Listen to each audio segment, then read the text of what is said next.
Renegade Immortal, Chapter 659. Hello, welcome back to my channel Books with AR. ये हथेली demon spirit land के दरवाजे पर लगी लेकिन इसने पूरे डीमन स्पिरिट लैंड को हिला दिया। इस लम्हे डीमन स्पिरिट लैंड के तमाम 9 मुल्क कांप उठे। पूरा डीमन स्पिरिट लैंड चीखों से भर गया और आसमान अब नीला नहीं बल्कि तारीक था। बादल उबलने लगे और एक विशाल वॉर्टेक्स बन गया। ये वॉर्टेक्स बस बहुत बड़ा था। ये फैल गया और आहिस्ता आहिस्ता घूमने लगा। वॉर्टेक्स के अंदर से स्वॉर्ड एनर्जी निकली और आसमान में फैल गई। आसमान जैसा एक दबाव डालने वाला ऑरा नमूदार हुआ। उसी वक्त वॉर्टेक्स से 7 रंगों की रोशनियां नमूदार हुईं और नीचे उतरीं। इस लम्हे तमाम एंशिएंट डीमंस अपनी अपनी मुक़द्दस ज़मीनों से बाहर आए और आसमान में मौजूद वॉर्टेक्स को उदासी से घूरने लगे। बेलू ने आसमान की तरफ देखते हुए अपनी तेवरियां चढ़ाईं। एक नज़र देखने के बाद उसने अपनी आस्तीनें लहराईं और गायब हो गया। आसमान में मौजूद वॉर्टेक्स से कई लोग बाहर निकले। लिंग त्यान हो सब्ज लिबास पहने आसमान में खड़ा था। उसने ज़मीन की तरफ देखा और चिल्लाया, ग्रीड, बाहर आओ और इस बूढ़े आदमी से मिलो। उसकी आवाज़ आसमान में गरजती हुई बिजली की तरह फैल गई। ज़मीन फौरन चटकने और फैलने लगी। पलक झपकने में लिंग त्यान हो की आवाज़ पूरे डीमन स्पिरिट लैंड में फैल गई। अजीब बात यह थी कि बाकी सबको जैसे पहले ही पता था कि ग्रीड यहाँ आया है, इसलिए वो हैरान नहीं हुए। ब्लड आंसेस्टर की भवों पर बल पड़ गए और उसका चेहरा उतर गया। जिस लम्हे उसने डीमन स्पिरिट लैंड में कदम रखा, उसने अपने डिवाइन सेंस से पूरे इलाके का जायजा लिया, लेकिन याओ शी शुए का कोई निशान नहीं ढूंढ सका। ऐसा लग रहा था जैसे वो मुकम्मल तौर पर गायब हो गई हो, और इस बात ने उसे और भी बेचैन कर दिया। उसने एक गहरी सांस ली और चुपके से एक स्पेल एक्टिवेट करना शुरू किया। उसने अपने खुफिया स्पेल के साथ दोबारा स्कैन किया और उसका एक्सप्रेशन और भी तारीक हो गया। ऑल सीयर ने अपना दाया हाथ उठाया और हिसाब लगाने के लिए अपनी उंगलियां दबाईं। बाहर से ईस्ट डीमन स्पिरिट सी उनकी पेशेंट गोई में मुदाखलत कर रहा था, लेकिन अब वो डीमन स्पिरिट लैंड के अंदर थे, इसलिए अब उन्हें रोकने वाली कोई चीज़ नहीं थी। ठीक उसी लम्हे जब ये old monsters demon spirit land में दाखिल हुए, वैंग लिन ने टाइड अबिस में छलांग लगा दी। वो मीटियोर की तरह तह की तरफ उड़ा। कशिश की कुव्वत एक ताकतवर थ्रस्टर की तरह थी, जिसने वैंग लिन को गड्ढे की गहराइयों में ढकेल दिया। लिंग त्यान हो का एक्सप्रेशन उदास था। उसकी आवाज़ निकालने के बाद उसने इलाके का जायजा लेने के लिए अपना डिवाइन सेंस फैलाया। इंतहाई शुमाली इलाके में 2 और डिवाइन सेंसेस अचानक नमूदार हुए और उससे टकराए। लिंग त्यान हो ने एक दबी हुई कराह निकाली और उसका जिस्म हल्का सा लर्जा, फिर उसकी आंखें तेजी से चमकी। उसी वक्त उनके सामने खामोशी से एक बादल नमूदार हुआ। ये बादल ठोस नहीं था बल्कि सिर्फ एक ख्याल था। एक मर्द और एक औरत बादल पर बैठे थे। ये दोनों सेलेस्टियल क्लाउड कपल थे, वैंग वे और हु जुआन। वैंग वे ने पुरसुकून तरीके से लिंग त्यान हो और उनके साथियों को देखा। जब उसकी नज़र ऑल सीयर पर पड़ी तो उसकी पुतलियां गैर महसूस तौर पर सुकरीं। ऑल सीयर की आंखें अभी भी बंद थीं। उन दोनों के आने के बाद भी वो हिसाब लगा रहे थे। वैंग वे मुस्कुराया और कहा, साथी कल्टीवेटर्स, बहुत अरसे बाद मुलाकात हुई। हो जुआन ने भी हल्की सी मुस्कुराहट दी, लेकिन कुछ नहीं कहा। लिंग त्यान हो ने वैंग वे को देखा और सर्द महरी से कहा, साथी कल्टीवेटर वैंग, मैंने नोटिस किया है कि ग्रीड तुम्हारे साथ है। उसे मेरे हवाले कर दो, मुझे उससे अहम सवालात पूछने हैं। वैंग वे ने मुस्कुराते हुए अपनी महबूबा से कहा, देखो, इतने सालों के बाद भी न सिर्फ साइंट स्वॉर्ड का मिजाज कम नहीं हुआ, बल्कि ये और भी खराब हो गया है। हो जुआन ने एक नर्म नज़र दिखाई और मुस्कुराई। ये समझ में आता है कि साइंट स्वॉर्ड अपने चेलों के बारे में परेशान है। लिंग त्यान हो का एक्सप्रेशन इंतहाई तारीक था। अगर ये हकीकत ना होती कि वो इन दोनों से खौफ खाता है, तो अपनी शख्सियत को देखते हुए वो अब तक उन पर हमला कर चुका होता। वैंग वे ने अपने बैग ऑफ होल्डिंग पर थपकी लगाई और 2 लोग फौरन बाहर उड़े। उनमें से एक चैन लॉन्ग था और दूसरा ग्रीड। चैन लॉन्ग ने लिंग त्यान हो को देखने के बाद उसकी आंखें खुशी से भर गईं। उसने अपनी आंखों में आंसुओं के साथ घुटने टेके और कहा, मास्टर, ये ग्रीड था। ये वही था जिसने मेरे तमाम जूनियर अप्रेंटिस ब्रदर्स को नुकसान पहुंचाया। ग्रीड का एक्सप्रेशन किसी तब्दीली के बगैर न्यूट्रल था। नमूदार होने के बाद वो बस वैंग वे और हु जुआन के पीछे खड़ा रहा, जैसे वो कोई बूढ़ा गुलाम हो। लिंग त्यान हो ने चैन लॉन्ग की तरफ नहीं देखा, बल्कि ग्रीड को घूरा और उदासी से कहा, ग्रीड, तुम्हारे में वाकई हिम्मत है। अगरचे ग्रीड के दिल की धड़कन एक लम्हे के लिए रुक गई, लेकिन उसका एक्सप्रेशन बिल्कुल नहीं बदला। उसने सर्द महरी से चैन लॉन्ग को देखा और कहा, छोटे बच्चे, क्या इस बूढ़े आदमी ने जाती तौर पर तुम्हारे डाउलो स्वॉर्ड सेक्ट के एक भी शख्स को मारा है? चैन लॉन्ग ने वहशी अंदाज में ग्रीड को घूरा। अब जबकि उसके मास्टर यहाँ थे, उसने खुद को ताकतवर महसूस किया और चिल्लाया, अगरचे तुमने जाती तौर पर हमें नहीं मारा, लेकिन तुमने हमें पर्पल धुंध में फंसा दिया था। अगर ऐसा न होता तो मेरे जूनियर अप्रेंटिस ब्रदर्स कैसे मरते? ग्रीड हंसा और कहा, इस बूढ़े आदमी ने तुम सबको टोकन हासिल करने के लिए धुंध के अंदर फंसाया था, लेकिन क्या मैंने तुम सबका एक बाल भी बांका किया है? उस शख्स को ढूंढने के बजाय जिसने तुम्हारे जूनियर अप्रेंटिस ब्रदर्स को मारा है, तुम आकर मुझ पर इल्जाम लगाते हो। क्या बकवास है?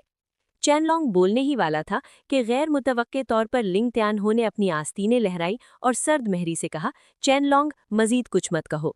लिंग त्यानहो ने किलिंग इंटेंट के साथ ग्रीड को देखा और लफ्ज बलफ्ज कहा, ग्रीड, टोकन कहाँ है? ग्रीड ने कड़वाहट से मुस्कुराया और कड़वे एक्सप्रेशन के साथ कहा, आप सब शायद मेरा यकीन न करें, लेकिन मैं अपनी 10,000 साल की कल्टीवेशन की कसम खाता हूं कि टोकन मेरे हाथों में नहीं है। लिंग त्यानहो ने बिना एक लफ्ज कहे ग्रीड को घूरा, उसके जारी रखने का इंतजार करते रहे। इस लम्हे ऑल सियर के अलावा, जिसकी आंखें अभी भी बंद थीं, तमाम ओल्ड मॉन्स्टर्स ने, जिनमें ब्लड एंसेस्टर भी शामिल थे, अपनी तेज निगाहें ग्रीड की तरफ फेर लीं। ग्रीड का सर सुन हो गया। वहां मौजूद लोगों में चैनलोंग के अलावा उसकी कल्टीवेशन लेवल सबसे कम थी। इस लम्हे इन तमाम ताकतवर कल्टीवेटर्स की निगाहें उस पर थीं और उसने अपने जहन को कांपता हुआ महसूस किया। उसे खुद को संभालने में एक लम्हा लगा। उसने एक गहरी सांस ली और तेजी से कहा, यह हेवनली फेट सेक्ट का वैंग लिन था जिसने टोकन लिया था। भतीजा चैनलोंग इस बात की गवाही दे सकता है। ये वही था जिसने डाओलो स्वॉर्ड सेक्ट के लोगों को कत्ल किया था। लिंग त्यानहो ने तेवरियां चढ़ाईं और चैनलोंग को देखा। चैनलोंग ने तेजी से कहा, मास्टर, इस डिसाइपल ने सिर्फ ये देखा था कि वैंग लिन के पास टोकन था और वो ग्रीड के हाथों फंस गया था। मुझे नहीं पता कि बाद में क्या हुआ, ताहम उसने वाकई मेरे कई जूनियर अप्रेंटिस ब्रदर्स को मारा था। ठीक इसी लम्हे ऑलसियर ने अचानक अपनी आंखें खोली और मशरिक की तरफ देखा। वो जाना चाहता है। ऑलसियर का हाथ और भी तेजी से हिला और उनकी नज़र फासले को चीरती हुई महसूस हुई। ये सीधा वाटर डीमन कंट्री में टाइड अबिस के दाखिली रास्ते पर उतरी और गड्ढे के दहाने तक घुस गई। ताहम उनकी नज़र वहां नहीं रुकी और सीधा गड्ढे में नीचे चली गई।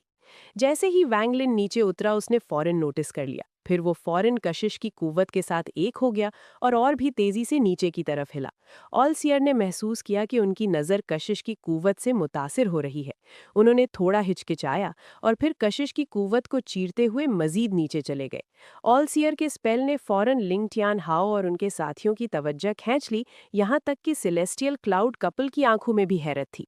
इन ओल्ड मॉन्स्टर्स ने इस लम्हे अपने डिवाइन सेंसेस फैलाए और ऑलसियर की नज़र के पीछे टाइड अबिस की गहराइयों में चले गए।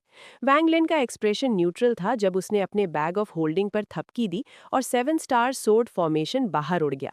फॉर्मेशन उसके जिस्म के गिर्द घूमा, जिससे उसकी रफ्तार और भी तेज हो गई। वैंगलिन सीधा गड्ढे की तह की तरफ लपका और जल्द ही वहां पहुंच गया जहां वोटेक्स था। इस लम्हे ऑलसियर और तमाम ओल्ड मॉन्स्टर्स के डिवाइन सेंसेस नाजिल हुए। लिंग ट्यान हाओ ने फौरन 7 स्टार सोर्ड फॉर्मेशन देखा। इसने उसे फौरन गुस्से में डाल दिया। ऑलसियर ने भी वैंगलिन को बगैर किसी सेलेस्टियल स्लॉटर के निशानात के देखा। इसने ऑलसियर की नज़र में सर्द महरी की झलक दिखाई। वैंगलिन ने वोटेक्स पर कदम रखा, फिर वो मुड़ा और आहिस्ता आहिस्ता इसमें धंसने से पहले सर्द महरी से सबको देखा। वोटेक्स से एक ताकतवर कुव्वत बाहर निकली और फैल गई। ये ताकत ऑलसियर और साथियों के डिवाइन सेंस के लिए भी बहुत मजबूत थी। वो सिर्फ पीछे हट सकते थे और वैंगलिन को मुकम्मल तौर पर वोटेक्स में दाखिल होते देख सकते थे। ऐसा नहीं था कि वो उसे रोकना नहीं चाहते थे, लेकिन वोटेक्स से आने वाली ताकत वो ताकत थी जो 2 स्टार सिस्टम्स को जोड़ती थी। ये ताकत बस बहुत मजबूत थी। जिस लम्हे वैंगलिन का साया वोटेक्स में दाखिल हुआ, ब्लड एंसेस्टर के डिवाइन सेंस ने वैंगलिन को घूरा और उसका एक्सप्रेशन बहुत उदास था। कुछ लम्हे पहले उसने वैंगलिन पर याओ सीक्शे का ऑरा महसूस किया था। इसने याओ सीक्शे की जद्दोजहद और बगावत को जाहिर किया था, जिससे ब्लड एंसेस्टर ने नतीजा निकाला कि याओ सीक्शे का गायब होना वैंगलिन से कुछ ताल्लुक था। बहुत इम्कान था कि याओ सीक्शे को वैंगलिन ने पकड़ लिया था। उसका एक्सप्रेशन इंतहाई तारीक था और वो चिल्लाया, वैंगलिन, मेरी बेटी कहाँ है? वहां सिर्फ 3 जाली केव्स नहीं है बल्कि 4 है। वैंगलिन ने गायब होने से पहले ये जुमला छोड़ा। दूसरे लोग शायद वैंगलिन की बातों को ना समझे, लेकिन ब्लड एंसेस्टर फौरन समझ गया। चौथा जाली केव एक ऐसा राज था जो सिर्फ वो और याओ सीक्शे जानते थे। ये ऐसी चीज थी जो याओ सीक्शे किसी और को नहीं बताती। यही वैंगलिन की उम्मीद भी थी। अगरचे वो जाने वाला था, लेकिन इस खिचड़ी को वो मुकम्मल तौर पर हिला देने वाला था। अगर ब्लड एंसेस्टर ने याओ सीक्शे को नोटिस ना किया होता तो ठीक था, लेकिन चूंकि उसे पता चल गया था, वैंग लिन को जवाबी हमला करना था। उसका मकसद ये था कि ब्लड एंसेस्टर याओ सीक्शे की वजह से पर्सनली उसका पीछा ना कर सके। उसका मानना था कि इन ओल्ड मॉन्स्टर्स के दिमाग के साथ उसकी बातें उन्हें बहुत सी चीजें जोड़ने में मदद करेंगी। वैंग लिन गायब हो गया। वोटेक्स के आसपास का इलाका मुकम्मल तौर पर खामोश था। इन तमाम ओल्ड मॉन्स्टर्स के एक्सप्रेशंस उदास थे। असल में इन सब के अपने अपने मंसूबे थे, और वैंग लिन की बातें सुनने और ब्लड एंसेस्टर का रद्दे अमल देखने के बाद इन सब ने ब्लड एंसेस्टर की तरफ देखा। ब्लड एंसेस्टर को लगा जैसे उसकी पीठ पर सुइयां चुभ रही हों। उसने कुछ देर सोचा और कहा, यहाँ वाकई एक चौथा जाली केव है, लेकिन इस पर वाज़ेह तौर पर इस वैंग लिन ने कब्जा कर लिया है। उसके पास एक टोकन भी है, इसलिए अगर उसे पकड़ा नहीं जाता तो हमारे पास असली केव में दाखिल होने का कोई मौका नहीं है। हम पहले ही जानते थे कि ये vortex all heaven star system का एक दाखिली रास्ता है, लेकिन वोटेक्स के अंदर की ताकत बहुत मजबूत थी। इस वैंग लिन ने किसी तरह ऐसी चीज हासिल कर ली है जिसने उसे दाखिल होने की इजाजत दे दी है। हम सब ने दाखिल होने की कोशिश की है, लेकिन कामयाब नहीं हो सके हैं। ताहम अगर हम हाथ मिलाएं और सिर्फ एक शख्स को भेजें तो हम ऐसा करने के काबिल हो सकते हैं। लिंग टियान हाओ ने भारी लहजे में पूछा, कौन जाएगा? अगर मैं कहूं कि मैं जाऊंगा तो तमाम साथी कल्टीवेटर्स मुझ पर शक करेंगे। बेहतरीन इंतखाब बिलाशुबह ग्रीड है। हम में से हर एक उस पर एक रिस्ट्रिक्शन लगाएगा, और फिर ये ग्रीड कभी हमारी गिरफ्त से नहीं बच सकता। वो सिर्फ फरमान बरदारी से वैंग लिन को पकड़कर वापस ला सकता है। इसके अलावा ग्रीड की कल्टीवेशन लेवल वैंग लिन से निपटने के लिए काफ़ी है। ऑलसियर ने खामोशी से वोटेक्स को घूरा, और उनकी आंखों ने एक पुरस्रार रोशनी जाहिर की। कोई नहीं जानता था कि वो क्या सोच रहे थे। Renegade Immortal, Chapter 660. Hello, welcome back to my channel Books with AR. All Heaven Star System. रोशन सितारों की रोशनी हर तरफ लामहदूद फैली हुई थी। ऑल हेवन स्टार सिस्टम बहुत बड़ा था, और इसमें लातादाद कल्टीवेशन प्लैनेट्स थे। अलायंस स्टार सिस्टम के अंदर चंद लोगों के अलावा ज्यादातर कल्टीवेटर्स को दूसरे सिस्टम्स के वजूद का पता नहीं था। ताहम ऑल हेवन स्टार सिस्टम ऐसा नहीं था।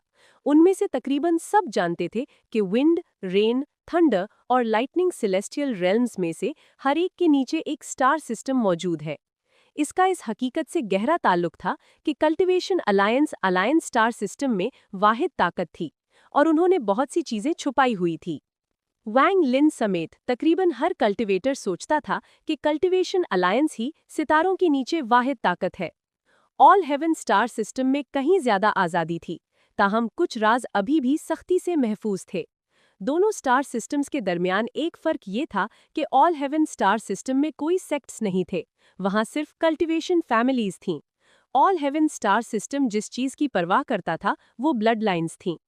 सिर्फ एक ही ब्लड लाइन होने पर ही लोग जमा होते और अपनी ताकत बनाते। रोशनी की कई लकीरें उड़ती हुई गुजरीं। वहाँ कुल 4 लोग थे, 3 मर्द और एक औरत। अगरचे उनकी दुरुस्त उम्र बताना मुश्किल था, लेकिन उनकी ज़ाहिरी शक्ल निस्बतन जवान थी। उनकी कल्टीवेशन लेवल्स में ज्यादा फर्क नहीं था। औरत के अलावा बाकी तीनों अर्ली स्टेज सोल ट्रांसफॉर्मेशन पर थे। औरत ऐसी लग रही थी जैसे वो अपने बीसी में हो। अगरचे वो खूबसूरत थी, लेकिन उससे सर्द महरी की झलक आ रही थी। ताहम गुरूर के बजाय वो एक मोहतरमा जैसा माहौल दे रही थी। तीनों मर्द कल्टीवेटर्स बहुत खूबसूरत थे, ताहम अभी उनके एक्सप्रेशंस उदास थे और वो मुसलसल अपने पीछे देख रहे थे। मर्दों में से एक ने तेजी से कहा, चलो ब्रिलियंट रेड स्टोन फेंक देते हैं, वरना ये डार्क फॉग इंसेक्ट्स हमारा पीछा करना नहीं छोड़ेंगे। एक बार जब उन्होंने हमें फंसा लिया तो औरत ने नरमी से कहा, डार्क फॉग इंसेक्ट्स अभी भी उन्हीं का पीछा करेंगे जिन्होंने ब्रिलियंट रेड स्टोन लिया था, चाहे वो इसे फेंक भी दें। एक बड़ी ग्रे धुंध उनका पीछा कर रही थी। अगर कोई करीब से देखता तो उन्हें धुंध में उंगली के साइज के लातादाद कीड़े दिखाई देते। धुंध उस चीज से आई थी जो उनके जिस्म छोड़ते थे। उनमें से हर एक के पांव के नीचे एक स्टार कंपस था, इसीलिए वो तेजी से जा रहे थे। ताहम अगर ये औरत ना होती जो कभी कभी ग्रे धुंध को रोकने के लिए बड़ी मिकदार में क्रिस्टल्स बिखेरती, तो कीड़े शायद बहुत पहले ही उन तक पहुंच गए होते। इसके बावजूद औरत ज्यादा से ज्यादा थकती गई, जबकि कीड़े करीब से करीब तर होते गए। आखिरकार धुंध ने अचानक आगे बढ़कर उन चारों को घेर लिया। फासले से कोई सिर्फ विशाल धुंध को देख सकता था और अंदर फंसे 4 लोगों को नहीं। वो चारों प्लैनेट रनयून से आए थे। औरत का नाम रन यू था। 3 मर्दों के नाम रनचन, रनफू और सुन शेख सान थे। वो चारों असल में ट्रेन करने आए थे, लेकिन कुछ वाकयात की वजह से उन्हें एक ब्रिलियंट रेड स्टोन मिला।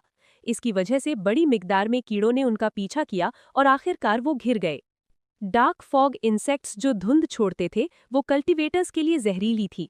सिर्फ उसे छूना ओरिजिन सोल को जख्मी कर सकता था और तमाम स्पेल्स को रोक सकता था, इसीलिए ये इंतहाई खौफनाक थी। वो चारों धुंध के अंदर फंस गए थे। अगर औरत का जेड ब्रेसलेट ना होता, जो धुंध को रोकने के लिए गरज की हल्की लकीरें छोड़ रहा था, तो वो चारों कब के धुंध में निगले जा चुके होते और उनकी ओरिजिन सोल्स तबाह हो चुकी होती। बाकी तीनों ने धुंध से निकलने की कोशिश में मुख्तलिफ स्पेल्स और खजाने इस्तेमाल किए, ताहम धुंध बहुत घनी थी और आखिरकार वो फिर भी बाहर निकलने में नाकाम रहे। जैसे जैसे वक्त गुजरता गया, उन चारों के अंदर celestial spiritual energy Aahista Aahista कम होती गई और ज्यादा पिल्स बाकी नहीं बची थीं। रन यू ने त्योरी चढ़ाई और नरमी से कहा, dark fog insects thunder spells से सबसे ज्यादा डरते हैं और मैं पहले ही खानदान से मदद की दरखास्त कर चुकी हूँ। ये जगह खानदान से थोड़ी दूर है, लेकिन हमें तब तक मुजाहिमत करनी होगी जब तक कि थंडर स्पेल्स में माहिर कोई सीनियर आकर हमें बचा ना ले। उसकी सिलेस्टियल एनर्जी की खपत सबसे ज्यादा थी। इसका ज्यादातर हिस्सा ब्रेसलेट ने जज्ब कर लिया था। अगर ब्रेसलेट वहां ना होता तो वो एक पल में कीड़ों का निवाला बन जाते। वाहिद मर्द जो खानदान से नहीं था, सुन शेख सान ने एक कड़वी मुस्कुराहट दी। उसने धुंध में लातादाद कीड़ों को देखा और उसके दिल में मायूसी छा गई। हमें सिर्फ अपनी लालच पर खुद को इल्जाम देना चाहिए। अगर हमने वो ब्रिलियंट रेड स्टोन ना निकाला होता तो हम मौजूदा बहरान में ना होते। इसी लम्हे धुंध के पास से चांदी की रोशनी की एक लकीर उड़ी। चांदी की रोशनी की ये लकीर ड्रैगन जैसी लग रही थी और इस पर एक नौजवान बैठा था। उसने बर्फ जैसा सफेद लिबास पहना हुआ था और उसके बाल उसकी पीठ के पीछे बंधे हुए थे। अगरचे उसकी शक्ल आम थी, लेकिन उसकी जिल्द चमक रही थी और उसकी आंखें मगरूर थीं। बिजली कभी कभार उसकी आंखों में चमकती, जिससे वो और भी वहशी लगता। वो वैंग लिन था। वैंग लिन के वोटेक्स में दाखिल होने के बाद ऐसा लगा जैसे वो किसी ट्रांसफर एरे में दाखिल हुआ हो। जब वो बाहर आया तो वो सितारों के दरमियान था।